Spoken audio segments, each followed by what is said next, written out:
Dalia's Kitchen. Hi. Everybody calls you Dalia's Kitchen. I know. I know, which is, I wanted to kind of change my Instagram handle, but it's not going to work. No, it's not. We know you as Dalia's Kitchen. So for those of you who don't know Dalia, I'm actually meeting her for the first time, but like we know each other. Before we get started with our questions and you telling us about your story, I have a little story to tell our viewers. She's inspired me into, the baking world. It was 2000, I want to say 6 or 7. Dalia had a cake shop. She was one of the first. It was called Kitsch, and she had the best cupcakes. And it was around where I live. So I was like, oh, I love cake. I love cake. So I walked into to Kitsch, her shop, and she was there behind the counter with her big hair, as you can see.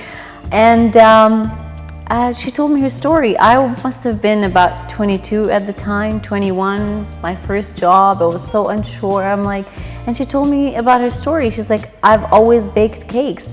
And I was like, well, what's the recipe and what's this? And it was a very short encounter. But she was like, I just love baking. I used to bake as a little girl, and all these cakes that you see, and there was many flavors, these are like my recipes. Like, I've created them since I was growing up. And I was so inspired. I'm like, one day I'm gonna have either a business or a bakery or something. I don't yet, but you never know. You never know. So you've inspired me, and I've followed your journey ever since. And thanks to social media, I know it has its pros and cons, but it's connected us. Absolutely. Well, thank you very much. That's very sweet. I'm not that deserving, but thank you very much. It puts a big smile on my face. Yeah, you've inspired me. And I remember when I was talking to you on chat, I said that story to you. I'm like, I remember you from that time. Yeah, I remember. I love that. I have I have a lot of love for Kitsch and for those times, because I met quite a few people, who've passed by the bakery, and there's been some really, really nice moments that, I won't forget. So, but yeah, thank you. We'll come back to Kitsch, and you can tell us, your story there. But I wanted to start off with your background. You're Syrian. Mm-hmm. And your parents immigrated to Germany and then to Spain. No, so my dad left Syria when he was about 17, and he immigrated to Germany. And then he worked for jobs, got himself through school, set up a business. When he married my mom, they moved to Germany. My older siblings are born in Germany, but then my mom's dream was always to live in France. So when my dad was able to sell his business in Germany, they sold their business. I was about 2 years old, and they moved to Paris, which was their dream city. And I grew up in Paris, but because we spoke German at home, my parents stuck me into a German school in Paris. So I was a very confused little kid. So I was Syrian, German, and then, growing up in France. And then my dad's work kind of made us move around. So then we moved to Spain, we moved back to Germany for a bit. But so I lived most of my life in France, and then I moved to the States. So I think about 19 years old, I moved to the States, went to college there, and then I woke up one day, I was 25, and I didn't know who I was, where I was from. I think all of that had piled up on me. So I was like, I'm an Arab, I'm Syrian, because my home is very Syrian. Mm. So I would say it's very Syrian, and then second, maybe German, because of, the language and all that. But I was really confused. And I think as a child, it was very difficult to be that confused, because I always fell through the cracks. So for the West, I was too Eastern, and for the East, I was too Western. And so 25, I woke up in New York, and I was like, I love the city, but I need to know what and who and where I'm from. So I was like... So would you say that was your wake-up call? I think so. I don't know if it was my wake-up call, but it was definitely something that I had to do. Mm-hmm. And I wanted to move to, I wanted to move back home, but what was home? I mean, Syria wasn't, and I'm sorry if I'm going to say this, but back then I didn't think it was the funnest place to move to. Yeah. But you know what was the funnest place to move to that was very close to Damascus? It was Beirut. And I fell in love with Beirut. And I still think, for me, Beirut is the most insane city with the most insane energy, the most amazing, there's something so special about Beirut. And, I always compare Beirut to like a bad boyfriend that you love so much. You keep going back? You keep going back, and it's so bad in so many ways, but it's just so good. So I fell in love with Beirut, and I was like, I'll move to Beirut, close enough to where I'm from. And I moved to Beirut. I moved in 2005. And I set up a cafe bakery there, which was not at all what I had studied. So, Middle Eastern parents, you need to do something serious. I always wanted to do food. But my dad was like, I didn't, do 4 jobs and get myself through school so that you can be a cook. Which, back then... Hey, I get it. So, I'm a bit older than you. So back then, when I went to college, it was 1998. Food wasn't very glamorous, right? Food wasn't very trendy, and food wasn't, especially for a woman, wasn't considered very serious.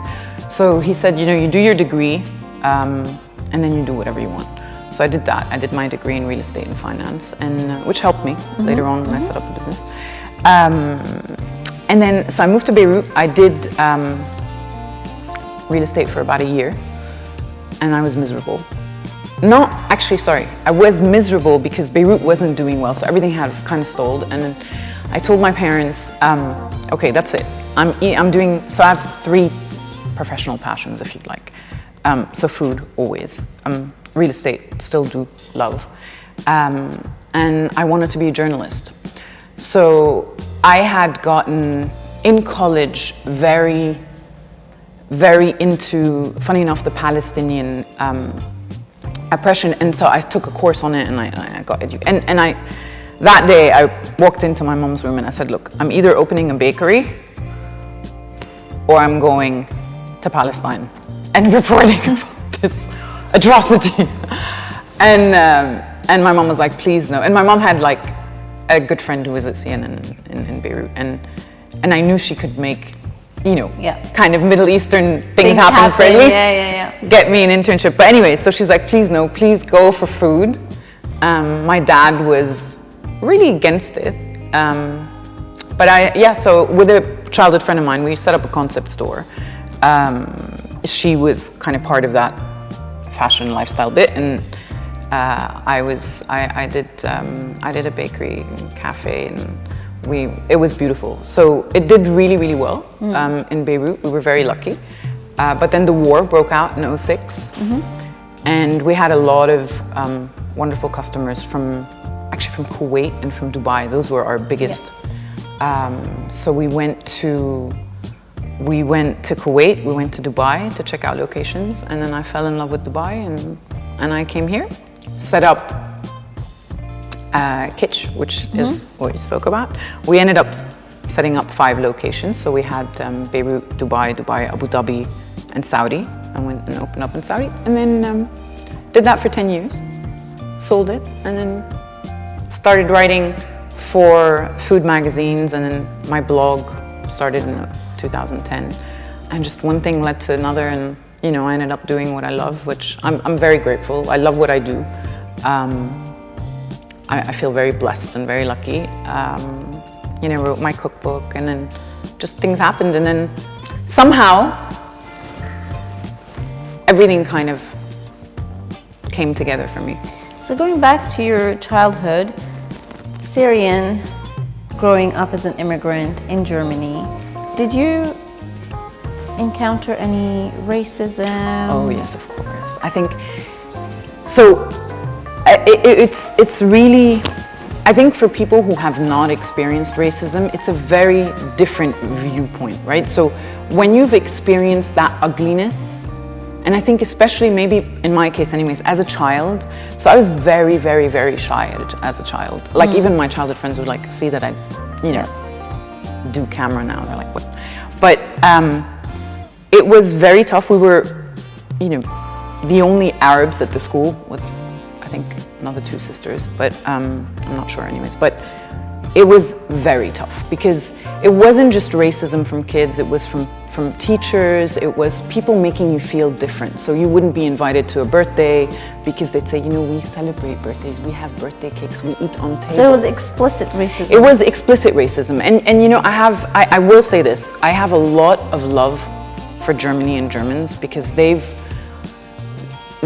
been very good in our life, as in, you know, if my dad didn't go to Germany, you know, we'd be in Syria now. And, you know, I'm fully aware of that. So I'm very grateful. But I will say that my time at the German school as a child was horrible. I mean, I would eat in the toilet because I was so shy about my lunchbox, because, you know, I would open it and there'd be garlic and labneh and all this, and I just wanted a ham and cheese sandwich. And that's like the in thing now. Yeah. Now it's the in thing, and now it's like, you know, I don't want that, I want that. But it was, so I ate in the toilet, and my older sister, I think, you know, until I was about 13, so 6 to 13, she would try to take me out of the toilet. Please don't eat. Like, I'd put down the toilet seat and I'd eat, and it would smell, and it was horrible. But I couldn't eat in front of people. And this is why I got into food, because what I did was I wanted to eat like my friends. And my mom is a fabulous cook, but she cooks Arabic food. So we would eat, you know, Syrian food at home. And I wanted to have that. So I taught myself how to cook the things that she doesn't know how to cook. And that's how I got into cooking. And then the kitchen just became therapy for me, right? I would do what I want, and then my friends would come over, and my little friends, and we would, like, you know, do ice cream popsicles and stuff. So food became therapy for me, you know. So do you think that episode, that time in your life in school, traumatized you? I think it definitely did. You know, again, as a child, these things are really, really big, right? They leave marks.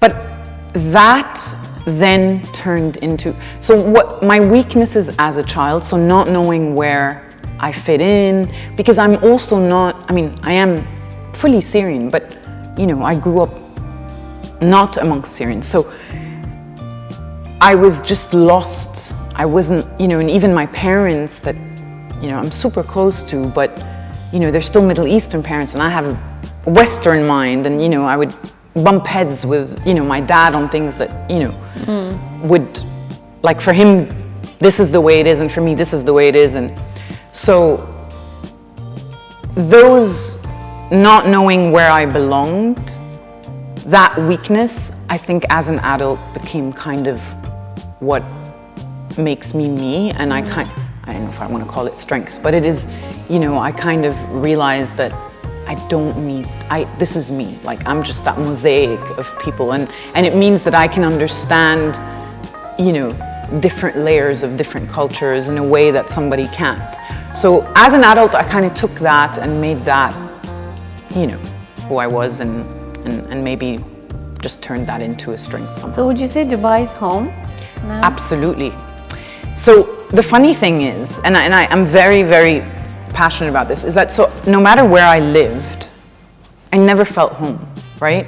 And until today, I will say, for me, home isn't a place. It's where the people that I love live.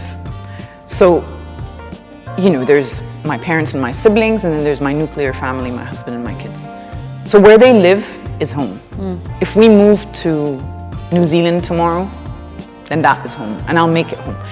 But Dubai feels like home, absolutely. I've been here for 16 years, but also because when I got here, it was the first time that I felt, oh, there's a lot of people like me.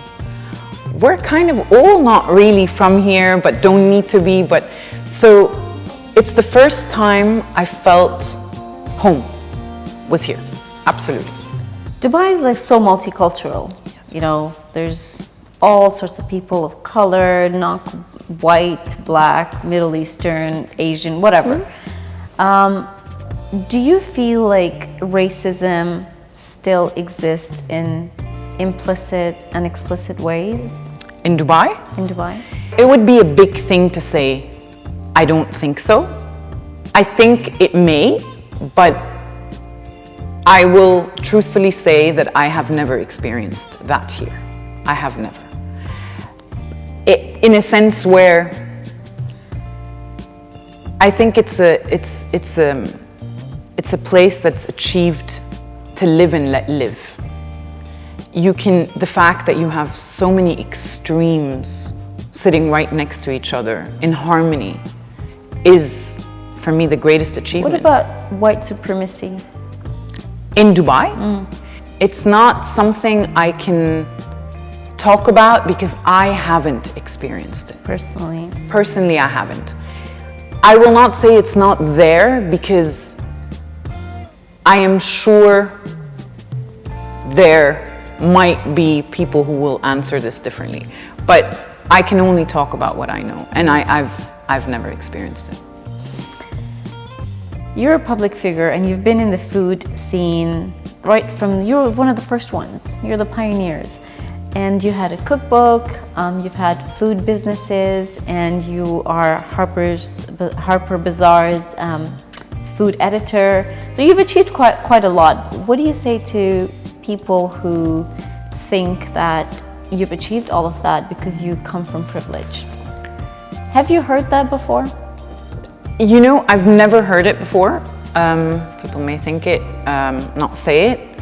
I think so I am fully aware that I've been blessed and privileged because I'm a Syrian girl at the end of the day who got a lottery ticket when her dad went to Germany and isn't in one of the refugee videos. So I live with this duality and it's almost like a survivor's guilt. And if you followed me for a while, you kind of see that coming through what I do.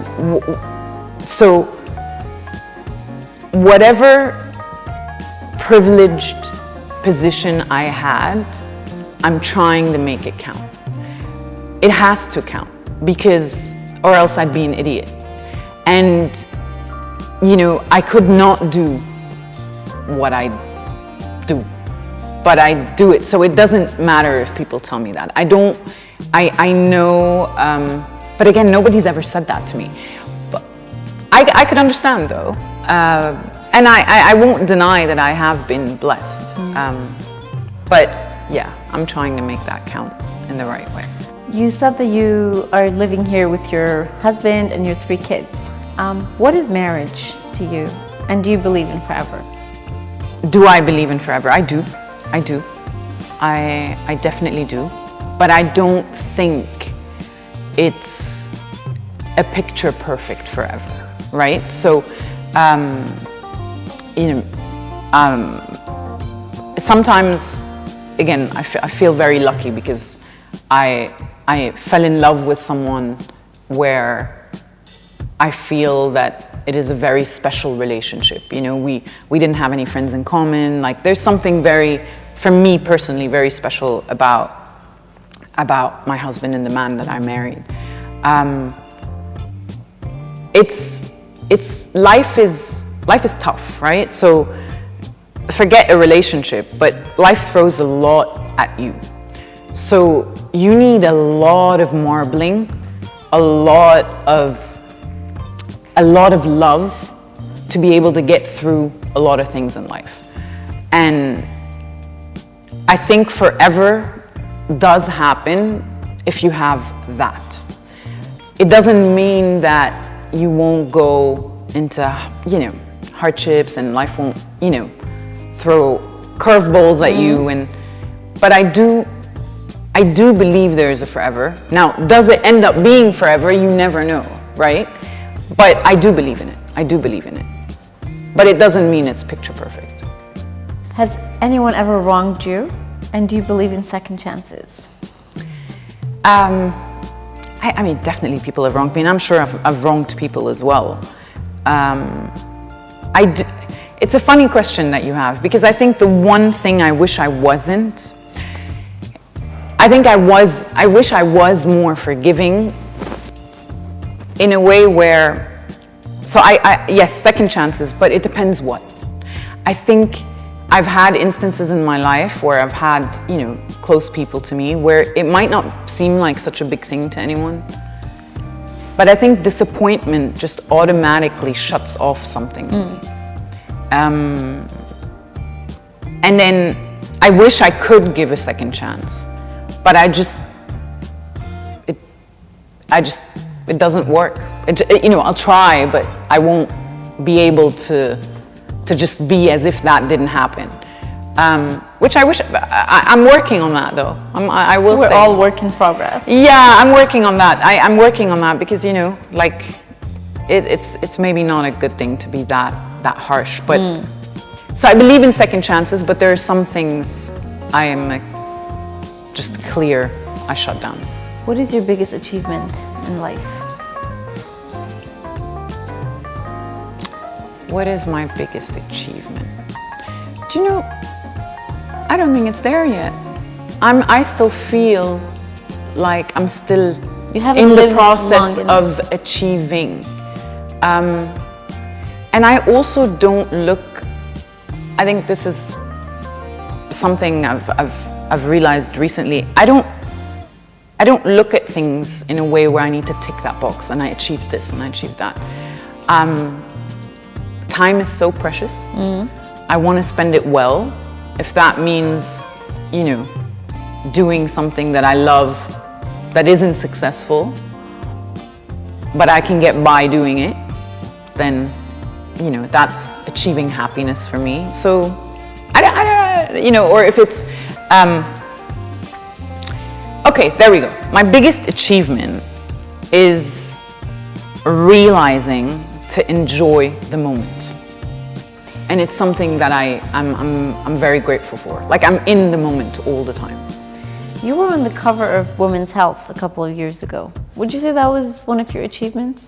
Or a biggest achievement? Okay. Because that is a pretty big deal. Yeah, it was a big deal. Because, I remember, because I think it was, now I'm saying. Was it an achievement?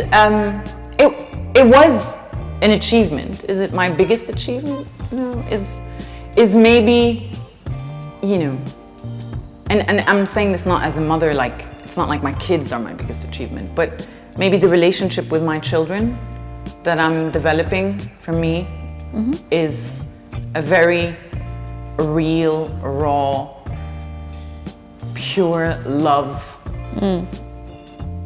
And it's also a work in progress, right? So love, so there's not just husband, there's kids and there's people you love around you. So I don't know what my biggest What's your biggest failure? Maybe trusting the wrong people, although my gut told me not to. We never listen to our gut when it tells you. Because the one thing I don't do well is regret. So as I was saying, time is very precious. So if I feel that I've wasted my time with someone, I feel like I failed myself. Do you believe in religion? No.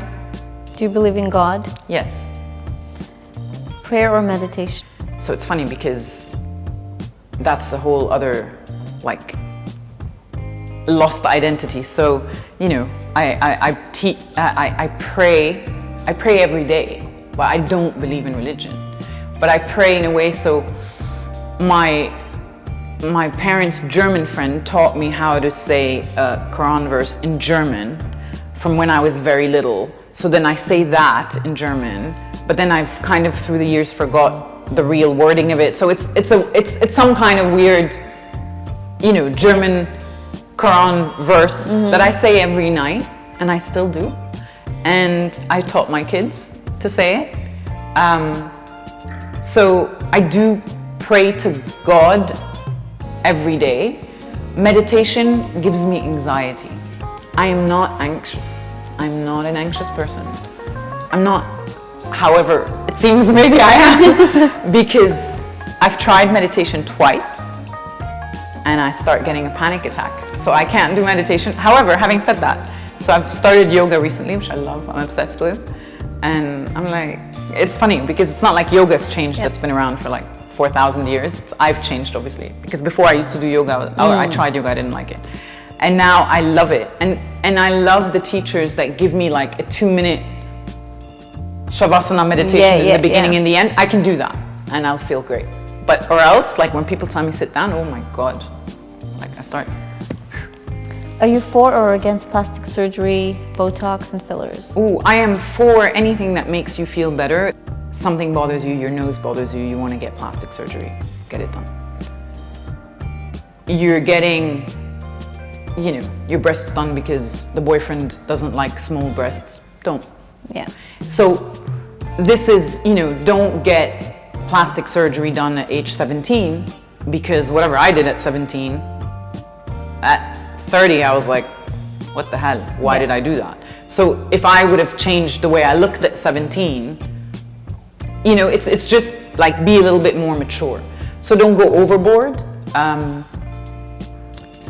But if it makes you happy and if you feel better, like what's the difference? Like it's so funny because some people are very like, no, fillers, but then it's like because you change your appearance, but then they're very heavy on makeup. So if you look at, it's aesthetic, right? So if you put fake lashes, they're not your real lashes, so right? You're changing yourself. You're changing yourself anyway. So if somebody wants to put fillers so that their eyebrows go up more or whatever, it's kind of like, where do you draw the line? Yeah. Right?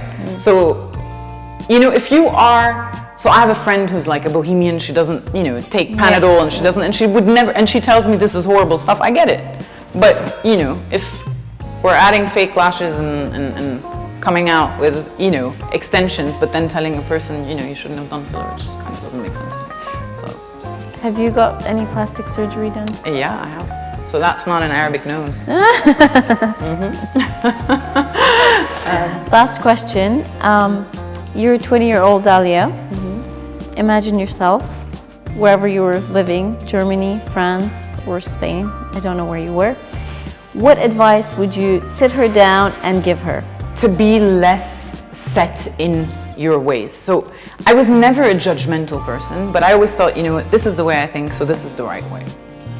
And now with age, I've realized that the right way made sense there. But, you know, a few years later, that right kind of moved into, maybe that's not so right anymore. So just don't be so set on your ways. Just, you know, we continuously change. Change is good.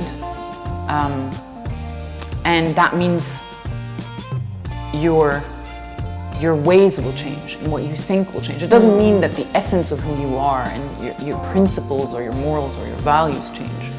But, you know, don't be so hard on others and yourself. Be more flexible. Yeah, absolutely. We're gonna wrap this now. Thank you so much for coming. Thank you very much.